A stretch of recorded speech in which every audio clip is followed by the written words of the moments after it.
it's Christy, your friendly and helpful online speech-language pathologist. Last week, I did a video that was meant as kind of a bridge between our series on the 9 sensory modalities and this upcoming series, which starts right now, which is going to be about preventing challenging behavior. I've done lots of videos about challenging behavior, and I think that for all of us, the most important thing about dealing with challenging behavior is preventing it altogether.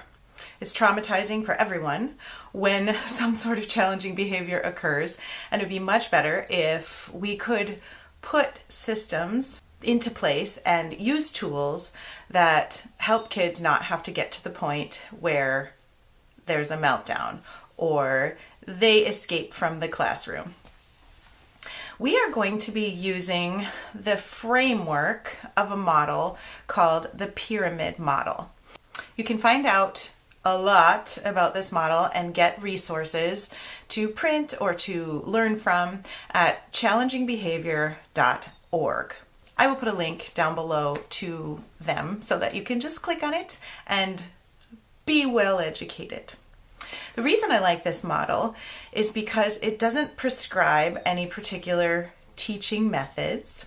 What it does do is prescribe a way of thinking about working with kids, specifically kids. This is usually used in a early intervention type of program, but I think it is beneficial for kids of all ages. It gives us a way to think from the bottom up, thus the pyramid, about how we can put helpful structures and systems into place before we work on upper level things. So I'm going to put the pyramid right here. And as you can see, the bottom tier is an effective workforce. I cannot create on my own an effective workforce. This is basically the job of employers who employ people and schools, universities, that kind of thing, who are training the professionals.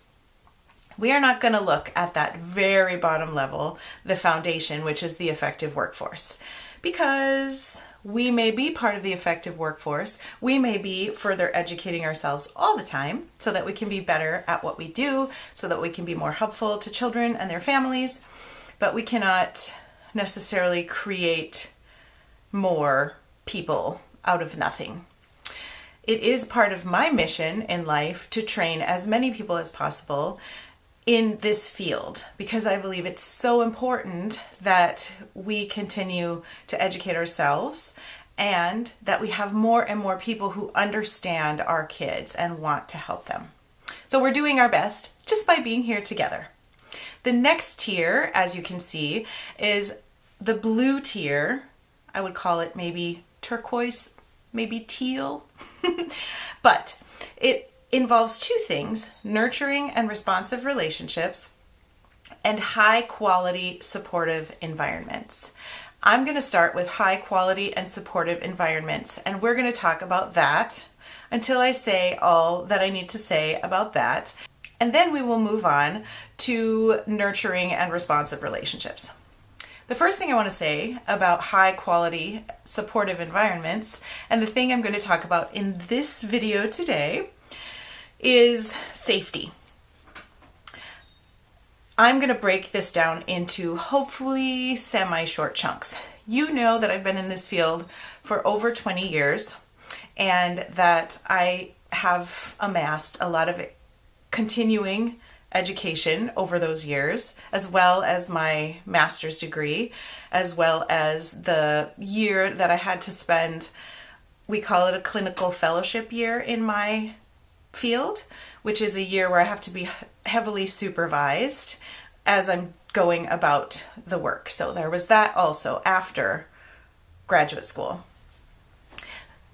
In addition to all of those things, I have to get a certain amount of continuing education credits every year in order to maintain my professional membership in the American Speech Language Hearing Association, also called ASHA, And of course, in my state's license, I have a state license, which I have to also maintain. All of this plus 20 years of actually working with kids means that I have a lot of experience as well as the education. And so I often have a lot to say in each of these areas that I think might be helpful, because when I learned it, it was helpful to me. So I'm hoping it's helpful to the next person who learns it, maybe from me. And so even though I will try to break these down into smaller chunks so that we can just think about maybe one thing each week, sometimes I can't guarantee how long the videos will be. We shall see, shan't we? This video on safety, I mostly want to talk about elopement, which is when a kid runs away and puts herself into danger by not being in a safe environment. Of course, we also want to think about all the things that any parent or teacher thinks about. We want to keep poisons, cleaners, essential oils, all these things out of reach, locked up in a different room, not in the classroom. We want to make sure that we keep our children's allergens, things our children are allergic to, out of reach or not in the house at all or classroom. We want to make sure that there are no nails sticking out of the wall. All of these very basic things, of course. Please pay attention to these.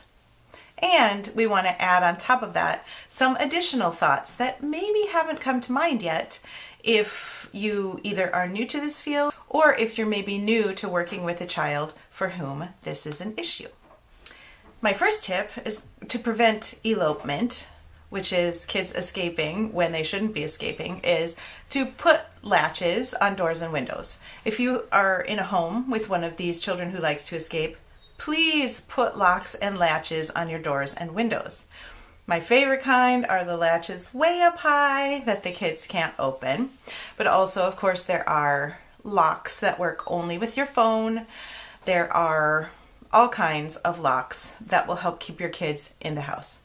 Having an alarm on your door that tells you if it's been opened, if someone has gone out. These are all great ideas. Please don't delay, because kids do get themselves into a lot of trouble when they get out of the house, and they tend to do it again and again because it's very reinforcing. So do that right away. And also, I would put a monitor on your child, if at all possible, where you can track them. The child I worked with most, who was a runner, got out of the house all the time, and she lived with her grandmother, and her grandmother was not especially mobile. So it was really challenging once she got out of the house to actually track her down, and they lived near very busy streets, and it was very, very scary. I don't want you to be in that situation. Kids are very fast. They tend to be sneaky. They like to be chased a lot of times. So that makes it much more difficult to get them back into a safe place. So locks on the doors and windows, a tracker on your child, maybe a watch of some kind. I'm not exactly sure, but I did the research, and in every state in the US, it is legal to put a tracker on your own child if you are concerned about their safety and they are a minor. So don't be afraid to do that. No one's going to sue you. But do your own research and make sure that you are doing what's best for your child and your family. I also suggest information bracelets on kids who are nonverbal that have their address that say, hey, I'm nonverbal. If I'm not with an adult, I probably escaped and I need to be returned to this address. Those can be really helpful. I would put one of those on my phone. I would put one of those on anything else that I had that was valuable to me. And I think it's a good idea for our kids too, who are also valuable. Please put a fence around your yard. Yes, kids can get over or through a fence given enough time, especially if it's just a chest height fence. But it can slow them down And one of our goals is to keep them in the vicinity until we can catch them. And sometimes just slowing them down enough to get to them in time is enough. Sometimes not, but it is a good start. Also, it's a good idea to consider double doors. We have a storm door and then we have our front door. And it would take longer, once again, for the child to unlock the front door, especially if we locked both the bolt lock and the little fiddly knob lock. And then we also locked the storm door. Both of those things being locked would take the child a lot longer. Another tricky thing that you can do to increase your child's safety and decrease the chance that your child will be able to escape is by fiddling around with the hydraulics on your door. If you have a door that has a tube at the top where a stick goes in and out when you open and close the door, there's hydraulics happening in there, which is liquid under pressure. And the amount of pressure that the liquid is under determines how hard or easy it will be to open that door. If you are in a school, this is especially helpful to know because a lot of public schools will not allow you to put a lock on your door to prevent kids from getting out. This infuriates me. I know it's a fire code thing because they want children to be able to escape if there's a fire. But what's not taken into account is how many children are put in danger or actually injured because they did escape from a classroom and maybe ran into a busy road. Maybe they got hit by a car.